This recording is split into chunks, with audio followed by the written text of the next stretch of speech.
캐리, 미저리, 샤이닝, 쇼생크 탈출, 다크타워 희망의 탑과 최근 2편이 개봉한 그것까지.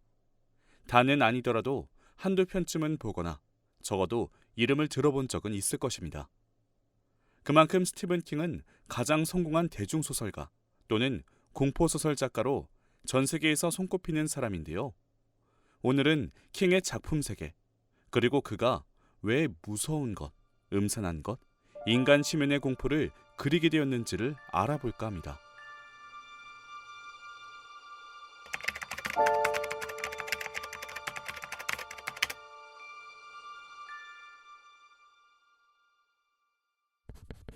스티븐 킹은 1947년 9월 21일에 태어났습니다. 그는 어려서부터 SF와 판타지, 호러 소설이나 영화에 심취하여 소설가를 지망하였는데요. 대학을 졸업한 뒤에는 메인주의 햄튼 공립학교에서 고교 교사로 일하며 잡지에 본인의 단편 소설을 투고했습니다. 소정의 원고료와 월급으로 근근히 살아가던 것도 잠시, 투고했던 장편 소설 캐리가 빅히트를 칩니다. 그때부터 우리가 아는 호러킹, 공포의 제왕으로서의 스티븐 킹이 탄생한 것이죠. 스티븐 킹의 삶은 그의 소설만큼이나 다이나믹했습니다. 우선 어린 시절을 들여다볼까요? 킹의 어머니는 평소 아이를 가질 수 없다는 이야기를 들어왔었고, 그 덕분에 킹을 임신했을 때 큰 충격을 받았습니다. 외판 언니였던 아버지는 어느 날 집을 나가 돌아오지 않았죠.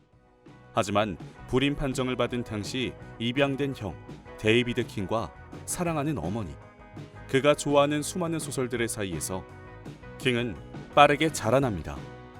특히 킹의 어머니 넬리루스 필즈베리 킹은 그가 소설가가 되는 데에도 지대한 영향을 미쳤는데요.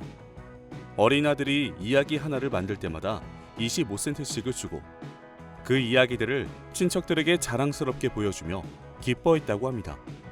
이후에도 킹이 글을 쓸 수 있도록 전폭적인 지지와 애정을 아끼지 않았다고 하죠. 그 사랑 덕인지 스티븐 킹은 어마어마한 다작가입니다. 그는 많이 쓰고 빨리 쓰기로 명성이 높은데, 리처드 바크맨이라는 필명으로 발표한 런닝맨이라는 370쪽짜리 소설은 무려 72시간 만에 완성했다고 합니다. 하루에 한 쪽 쓰기도 어려울 텐데 정말 대단하죠. 여기서 잠시 곁길로 빠지자면 스티븐 킹은 인꼬 부부로도 유명합니다. 아내인 테비사 킹과는 메인주 오르노에 있는 메인 대학의 폴러 도서관에서 만났는데 3명의 자녀를 두었고 그중 대부분이 작가가 되었죠. 실제로 가족들이 서로의 작품 활동에 관심이 많아 자주 토론을 하며 일종의 가족 합평회와 같은 시간도 자주 가진다고 해요.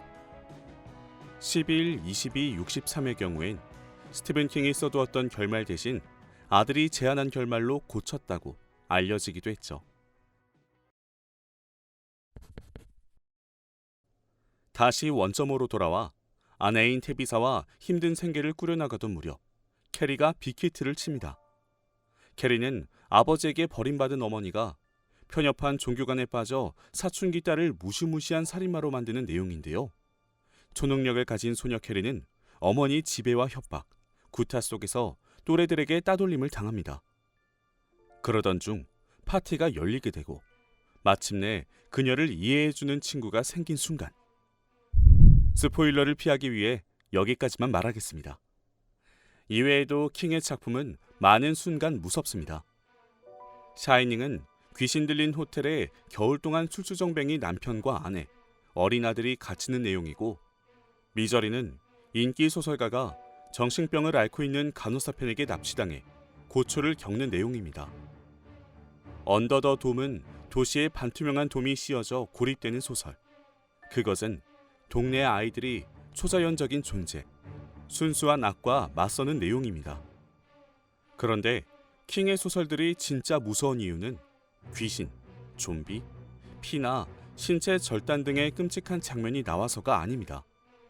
킹은 인간 내면의 공포, 혹은 인간의 증오나 분노 등 우리가 심연 속에 숨겨놓고 잊어버린, 어쩌면 잊어버린 척하고 있는 감정들을 끌어올립니다.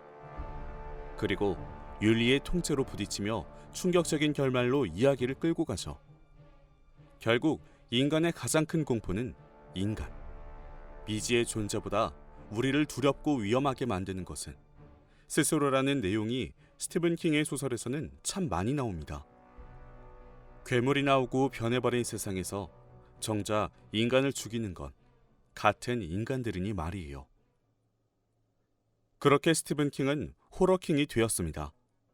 단지 공포소설만 잘 쓰는 킬링타임 작가로 킹을 평가절하하는 평론가들도 많았지만 1996년에는 미국 문단에서 오 헨리상을, 2003년에는 미국 문단에 탁월한 공헌을 한 공로로 전미 도서상을 수여받으며 그 논란을 불식시킵니다. 물론 여전히 킹은 그저 이야기꾼입니다. 진짜 소설가가 아니라고 말하는 이들도 있습니다.